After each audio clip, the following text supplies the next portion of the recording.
we didn't make very many friends because we didn't want to lose them, so we just didn't make close friends. Writing those letters was the hardest thing I did while I was in the service. I still dream about being on the ship, and it's a fairly recurrent dream that I have, that I'm on the ship, that I'm in one of the spaces, could be up in the radar shack where I stood watches or on the chow line or whatever, and I will think to myself, this time it's not a dream because I'm touching this watertight door, or I'm walking down the passage past the engine room, so I know it's not a dream, that I'm really here. And of course I wake up and it turns out to be a dream, but it's very realistic.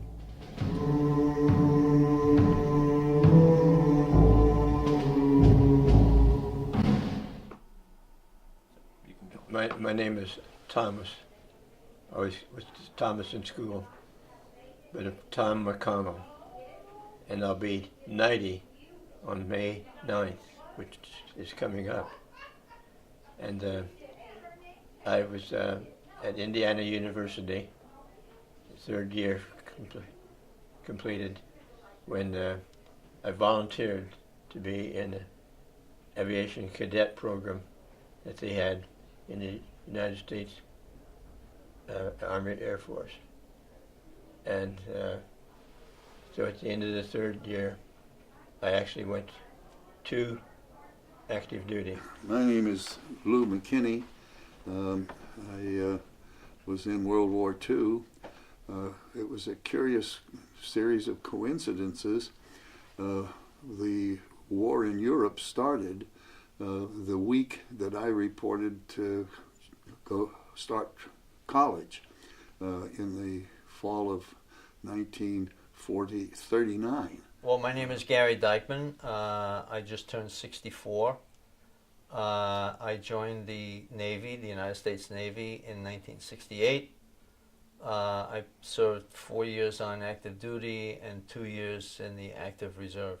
We had a fantastic series of tests that lasted all week, and then it qualified us for what we were going to be.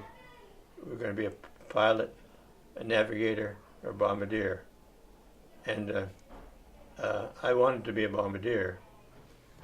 Why do you want to be a bombardier? And I said, it's a shorter term, I get paid the same rate of pay, quicker, and I'm married and I need the money. So they thought that was a good enough reason, and so they let me sign up for a bombardier. So I spent 3 months, 3 months in OCS, and came out as second lieutenant and expected to go overseas immediately. However, again, fate kept me in the States.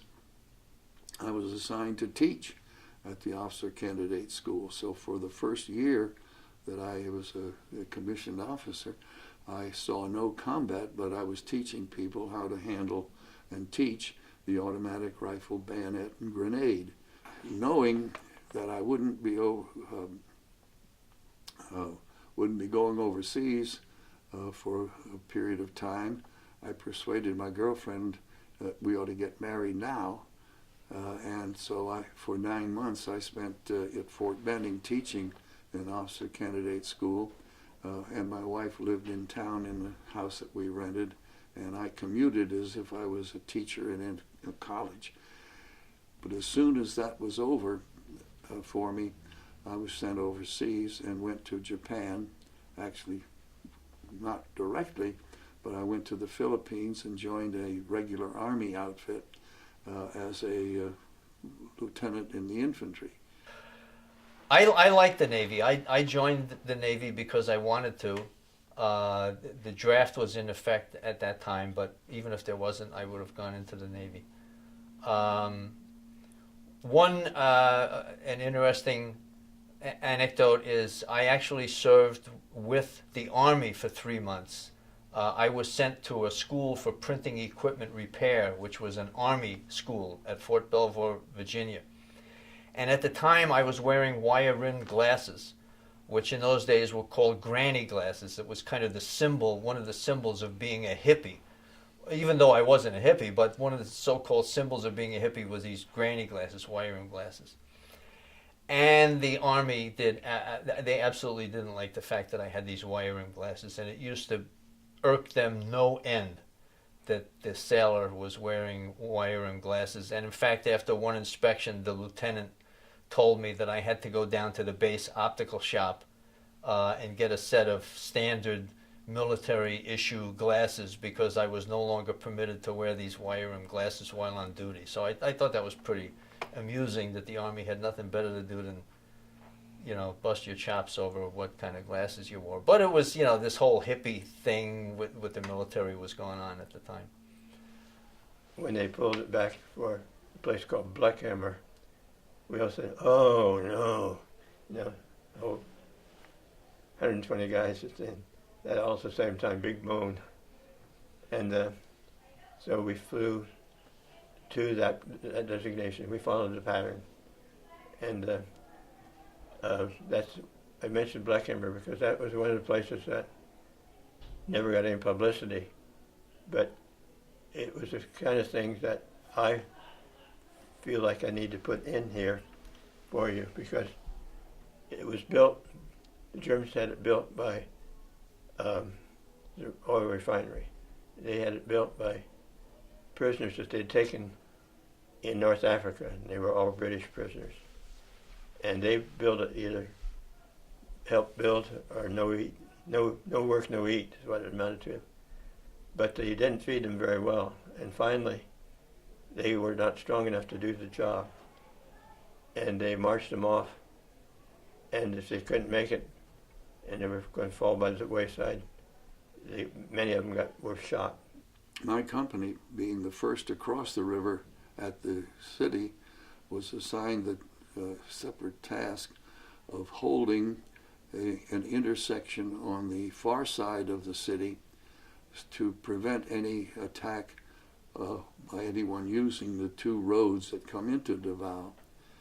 And that night, I was told to, you know, protect the road, prohibit any use of it by the enemy. We're subject to grenades and mortar fire from the Japanese, some rifle fire. I found a mortar shell next to my foxhole the next morning, a dud, fortunately. But I lost 5 men from my company that night. I always had a little prayer that I said, "God, get the people out of the way."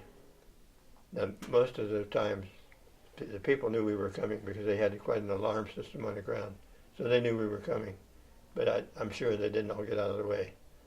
But at least I said a prayer for them. We were looking for Japanese stragglers. And my first sergeant and I were sort of examining the area from which they had to come in order to attack us. And a single shot was fired and killed the sergeant, who was no more than 2 feet from me.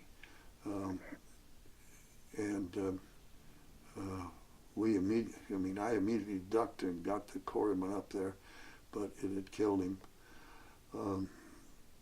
That was the closest I think I came to anything, harm coming to me. I have a suspicion that they thought he was the officer and that I was an enlisted man, because he was behind me looking over my shoulder. And you normally have the scout out in front and the officer behind, but I was out there looking myself, and Sergeant Kurz was right at my shoulder, and the one shot was fired. But on one mission where the Germans jumped us, and they were all around us, and we were shooting at them, our tail gunner froze, and he kept screaming on the intercom, my guns won't work, my guns won't work. I went running back there to the tail gunner, and I I opened the door to the turret, and he hadn't charged the guns. And he was sitting there frozen. He didn't pass out, but he was totally incapable of doing anything. So I reached around him to test the guns, but he hadn't charged them. There's a bolt that you stuck out. You pulled it back and let fly. So he had two 50 caliber guns there with German flyers coming towards us, and I had to shoot at them. The company got some little recognition for its defense of that position, and that was the last organized attack by the Japanese in Mindanao. The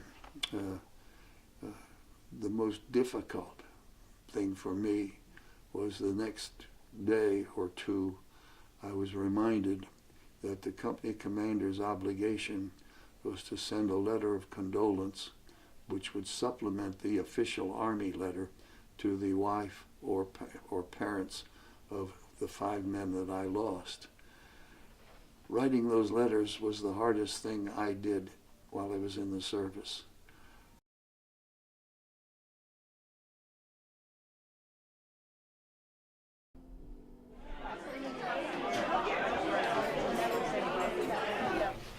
Present.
The most wonderful aspect of it is the sunrise, the sunset especially, and the nighttime sky, which, you know, here in the northeast corridor of America, you don't see. When you're in the middle of the ocean, you see the sky, I guess, the way it looked to people before there was electric light. And you see the Milky Way as this streak of white across the sky. It's just absolutely incredible.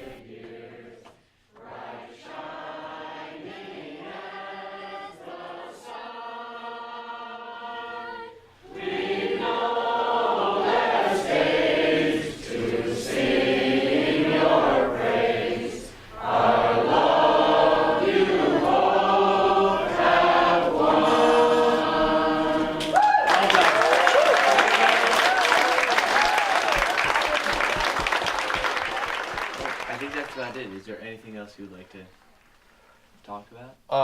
Well, I want to thank you guys for this opportunity. This is really cool. I know that that the other 2 interviewees are World War II veterans, which is the generation before mine, and I am particularly honored to be in the same program with those 2 gentlemen. So that's all. Thank you. Okay. Thank you.